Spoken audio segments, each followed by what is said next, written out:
नमस्कार। Online classes में आपका स्वागत है। हम बीए थर्ड ईयर हिंदी साहित्य के अंतर्गत पहला पेपर हिंदी साहित्य का इतिहास शुरू किया था। उसके अंतर्गत हमने पहली इकाई, जिसमें कि हिंदी भाषा का उद्भव, विकास, उसकी बोलियाँ, हिंदी भाषा कहाँ से शुरू हुई, उसमें क्या है, ये सब कुछ हमने कल देखा था। अब आगे उसके दूसरी यूनिट है हिंदी भाषा के विविध रूप, यानी कि जो हिंदी भाषा है उसके कितने रूप हैं, उन रूपों का क्या नाम है और उन नाम के साथ ही उन्हें ये क्यों कहा गया है। तो उसी के अंतर्गत हम सबसे पहले हिंदी भाषा के विविध रूप में हम बोलचाल की भाषा लेते हैं।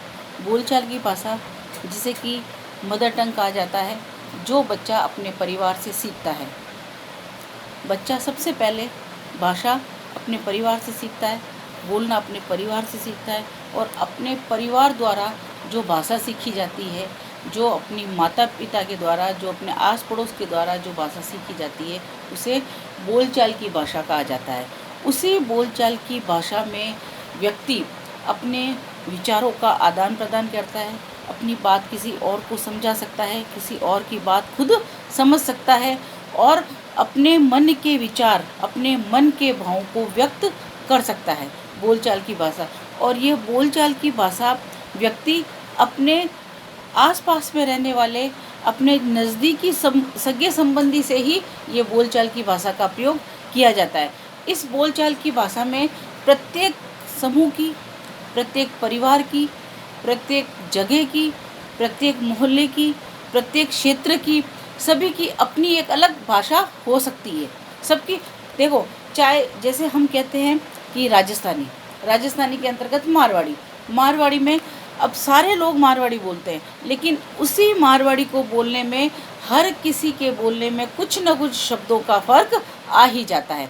जैसे हम अगर शहर में रह रहे हैं, जैसे हम अगर जोधपुर की बात करते हैं, और जोधपुर में हम अगर शहर में रह रहे हैं, सिटी में रह रहे हैं, तो शहर में जो भाषा बोली जाती है, मारवाड़ी भाषा जो बोली जाती है, उस मारवाड़ी भाषा में और उससे थोड़ा शहर से बाहर आने पर जो मारवाड़ी बोली जाती है, उन दोनों में भी फ़र्क आ जाता है। लेकिन जब वो लोग आपस में जो बात करते हैं, आपस में जो अपने विचार विमर्श करते हैं, उस बात में वो अपनी रात दिन की जो बोलचाल की भाषा है, जिसमें कि वो हमेशा बातचीत करते हैं, उसी के अंतर्गत की जाती है। बाहर आने पर चाहे वो अपनी भाषा परिवर्तित कर लेंगे, अपने शब्दों में परिवर्तन लेके आ जाएंगे, लेकिन वो उनकी जो टोन है, जो बोलने की जो लहजा है, वो उसी भाषा का रहेगा जो अपनी सामान्य बोलचाल की भाषा के अंतर्गत वह रखते हैं। तो इसे कहते हैं बोलचाल की भाषा, जिससे कि व्यक्ति सबसे पहले बोलने की शुरुआत करता है, सबसे पहले भाषा सीखने की शुरुआत करता है अपने परिवार से, अपने परिवार वालों के साथ, अपने आस पड़ोस के साथ, अपने मित्रों के साथ, जहाँ से वो बोलने की शुरुआत करता है। और जो बोली जाती है, जो भाषा बोली जाती है, उसे बोलचाल की भाषा कहा जाता है। फिर दूसरी है राजभाषा।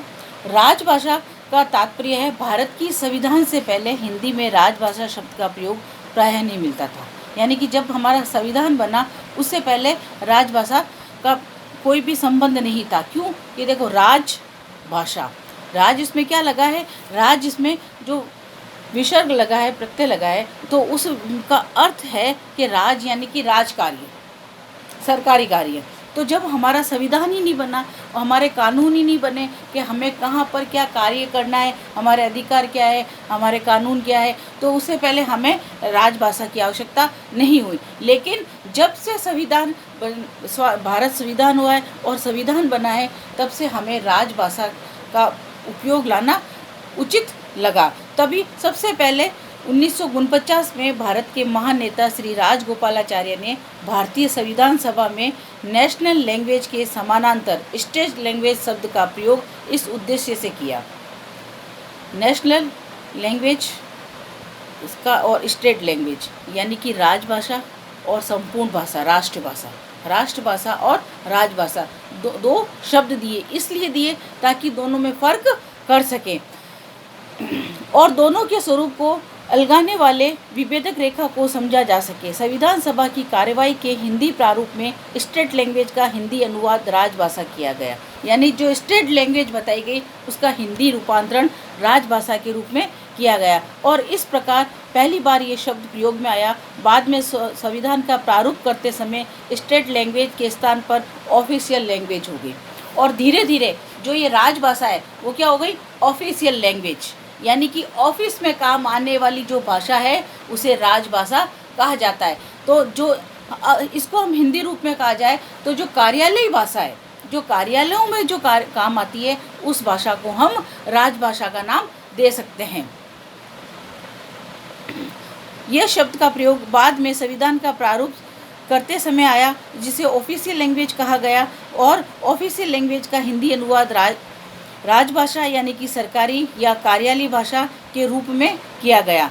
राजा अथवा राज्य द्वारा प्रादेशिक भाषा भारतीय लोकतंत्र में शासन या सरकार का गठन संविधान की प्रक्रिया के अंतर्गत होता है। अतः दूसरे शब्दों में राजभाषा का तात्पर्य है संविधान द्वारा सरकारी कामकाज, प्रशासन, संसद और विधानमंडल तथा न्यायिक कार्यकलापों के द्वारा स्वीकृत भाषा, यानी कि जिस भाषा में सरकारी काम किए जाए, जिस भाषा में प्रशासन के कार्य किए जाए, जिस भाषा में संसद के कार्य किए जाए, विधानमंडल के कार्य किए जाए, उस भाषा को राजभाषा कहा जाता है।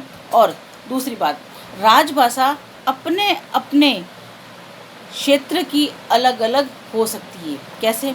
जैसे अगर हम पंजाब जाते हैं, मध्य प्रदेश जाते हैं, केरल जाते हैं, तो वहाँ पर चाहे उन भाषा दूसरी कोई भी हो, लेकिन जो ऑफिशियल वर्क है वह ज़्यादातर वहीं की होती है, वहीं की जो उनकी जो प्रॉपर भाषा होती है, जैसे कन्नड़ है, उड़ीसा है, मलयालम है, उनकी जो प्रॉपर भाषा है पंजाबी है, तो उसी भाषा में वह राजभाषा कहलाती है। एक तो राजभाषा के रूप में उसी क्षेत्र की वहाँ पर बोली जाने वाली बोली, ताकि क्या हो, आपस जो कार्य है उसमें आसानी हो सके।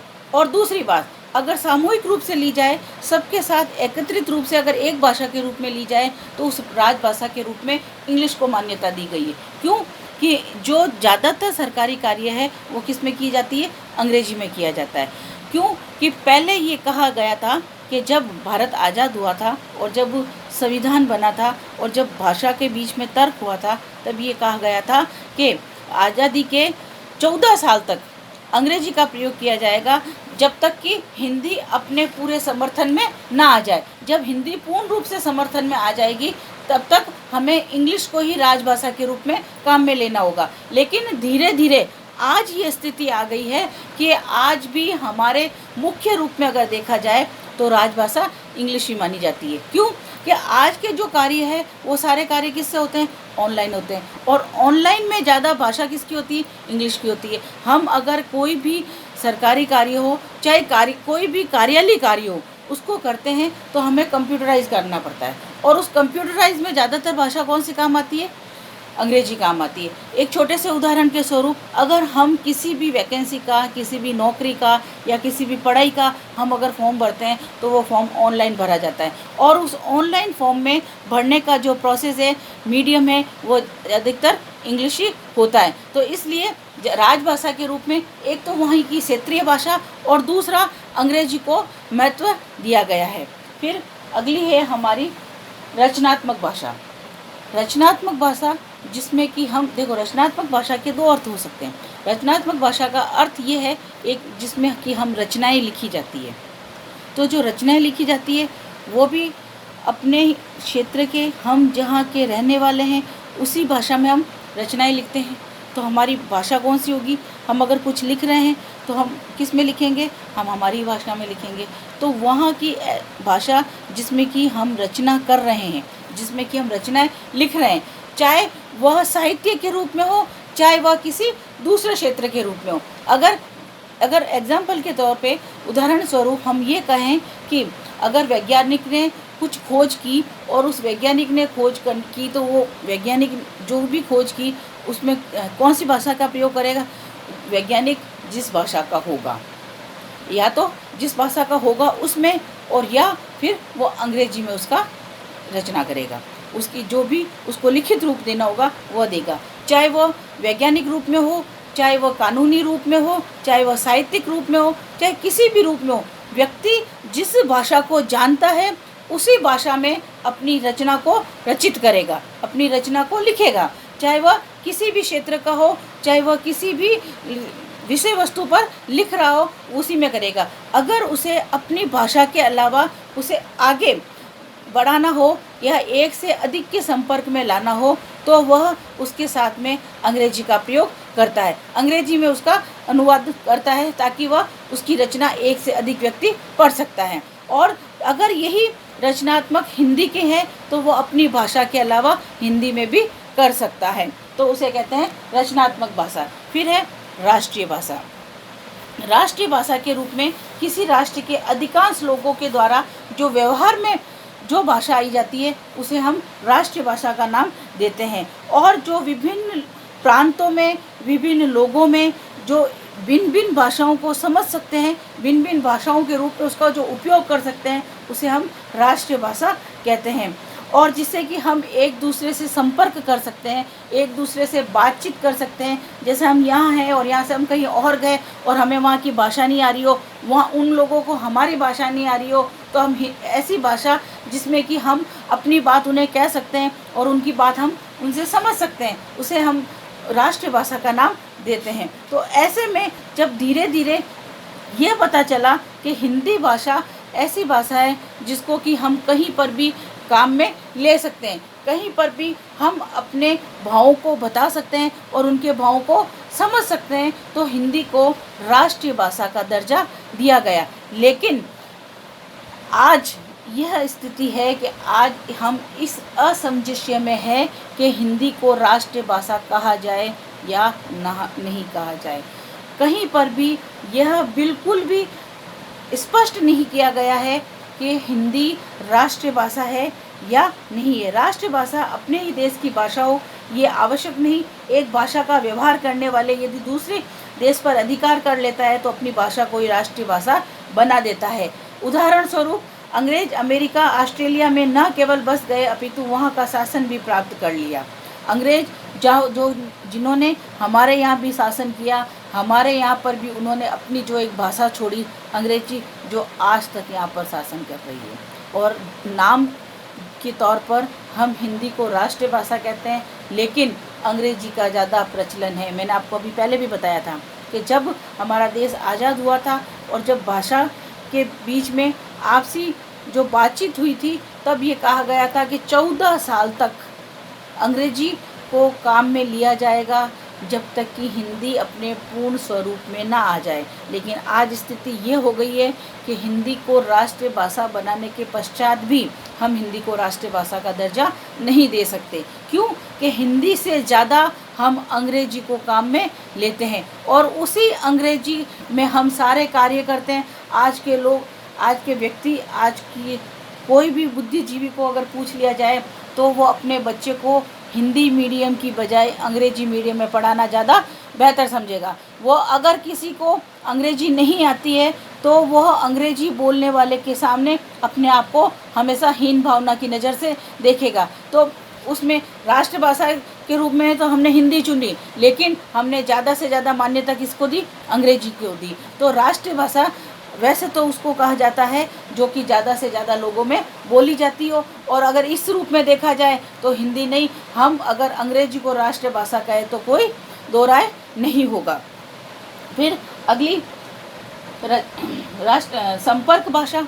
संपर्क भाषा उसे कहते हैं कि जिससे कि हम एक दूसरे व्यक्ति से संपर्क कर सकते हैं। जैसे हम यहाँ पर भारत में हैं और भारत से बाहर अगर हम किसी से संपर्क करना चाहे, या हम एक राज्य में हैं दूसरे राज्य में संपर्क करना चाहे, कहीं पर भी हम एक दूसरे से जो बातचीत करते हैं और जो बातचीत के द्वारा हम एक दूसरे को अपनी बात को समझा सकते हैं, उसे हम संपर्क भाषा कहते हैं। तो संपर्क भाषा के रूप में हम वहाँ पर भी हम अंग्रेजी को ज़्यादा मान्यता देते हैं। क्यों? कि अगर हम कहीं भी जाते हैं तो अगर वहाँ की भाषा हमें आए या ना आए, उन लोगों को हमारी भाषा आए या ना आए, लेकिन अंग्रेजी में, चाहे वो टूटी फूटी अंग्रेजी में ही हो, जैसे कि हमारे यहाँ जो पर्यटक आते हैं और उन्हें यहाँ घुमाने का जो काम किया जाता है, तो उसमें चाहे उसको गाइड को टूटी फूटी हिंदी आ रही हो, चाहे वो एक कहीं भी दुकानदार के पास से कुछ खरीद रहा हो और उस दुकानदार को टूटी फूटी इंग्लिश आती हो, अंग्रेजी आती हो, तो वह उससे बातचीत कर सकता है, उससे वह समझ सकता है कि उसको उस समय किस चीज़ की आवश्यकता है और उसे वह चीज़ किस तरह से उपलब्ध करा सकता है। तो उन दोनों के बीच की जो भाषा संपर्क भाषा है, इन दोनों ने आपस में जो संपर्क किया है, वो भाषा कौन सी हो गई? अंग्रेजी हो गई। तो वह भाषा जिसके द्वारा हम कहीं पर भी किसी से भी जो संपर्क कर सकते हैं, उस भाषा को संपर्क भाषा का नाम दिया जाता है। तो उस रूप में भी देखा जाए तो संपर्क भाषा के रूप में हम अंग्रेजी को ज़्यादा मान्यता देते हैं। उसके पश्चात संचार भाषा।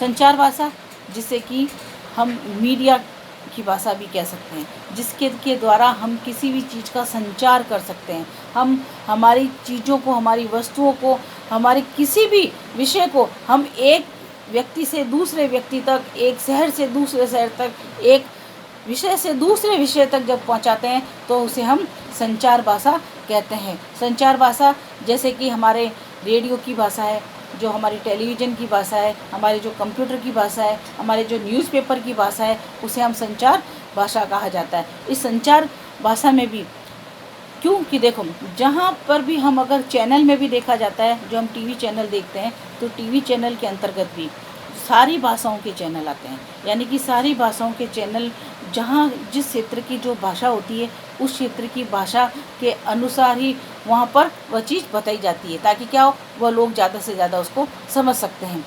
न्यूज़पेपर है तो न्यूज़पेपर भी जहाँ जिस जगह जो न्यूज़पेपर आता है, वो उसी भाषा में न्यूज़पेपर आता है, तो वो क्या है? संपर्क भाषा है। तो संपर्क भाषा के रूप में हम हिंदी भाषा और अंग्रेजी भाषा दोनों भाषाओं को ले सकते हैं। ये संचार, ताकि क्या कि हम जिस चीज़ को एक व्यक्ति से दूसरे व्यक्ति तक, एक पीढ़ी से दूसरे पीढ़ी तक हम पहुंचा सकते हैं, उसे हम संचार भाषा कहा जाता है। जो कि अगर उसे हम मीडिया की भाषा भी कहें तो कोई दो राय नहीं होगा। तो इस प्रकार हमने देखा कि हिंदी भाषा के विविध रूप हैं, जिससे कि हम बोलचाल की, जहाँ से हमने भाषा सीखी, जहाँ से हमारी भाषा की शुरुआत हुई, उस भाषा को लेकर, राजभाषा को लेकर, जिससे कि हमारे कार्यालय कार्य किए जा सकते हो, हमारे सरकारी कार्य किए जाते हो, जो हमारी ऑफिशियल लैंग्वेज के रूप में होती हो, जो रचनात्मक, जिसमें कि हम किसी भी चीज़ की रचना कर सकते हो, चाहे वो किसी भी विषय में हो, चाहे वह विज्ञान के क्षेत्र में हो, चाहे वह कानून के क्षेत्र में हो,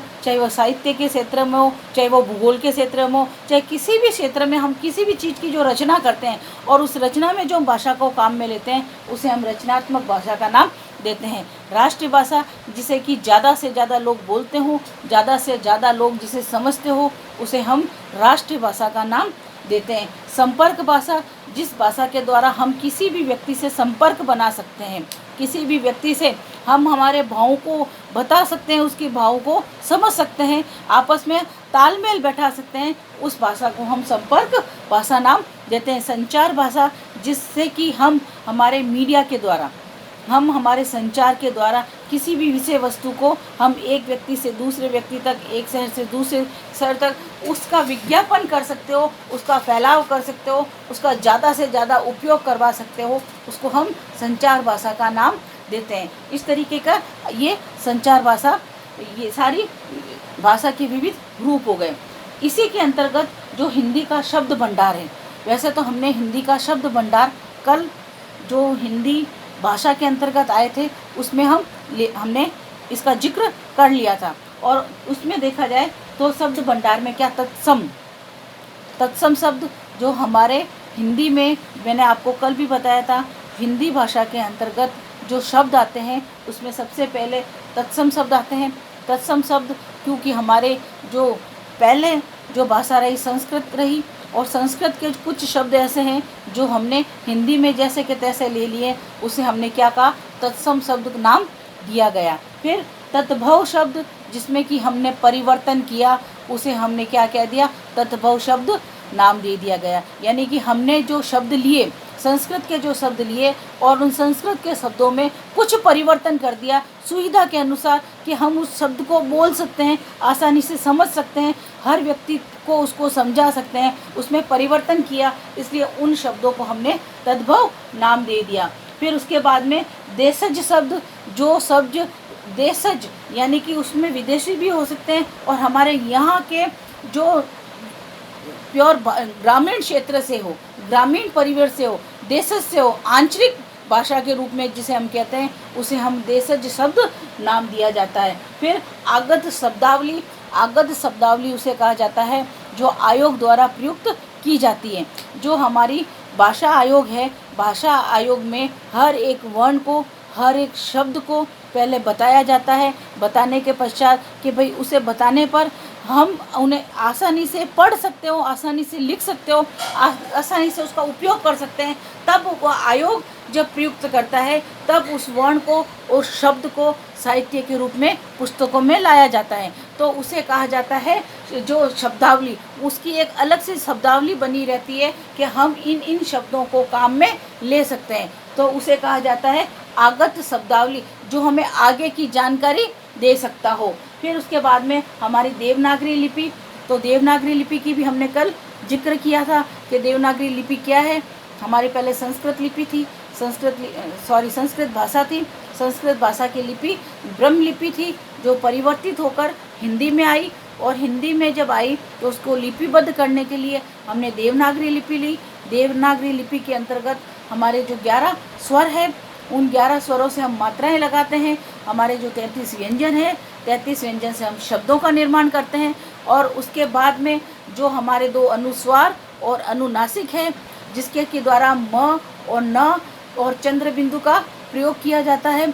उसके पश्चात जो हलंत के रूप में आता है कि हमें किसी भी वर्ण को आधा जब रूप देना होता है, आधा उच्चारित किया होता है तो हम हलंत का प्रयोग करते हैं। और जब हम ह का प्रयोग करते हैं तो हम विसर्ग उसको लिख के नहीं बल्कि 2 बिंदी के द्वारा, 2 विसर्ग के द्वारा उसको प्रयुक्त किया जाता है।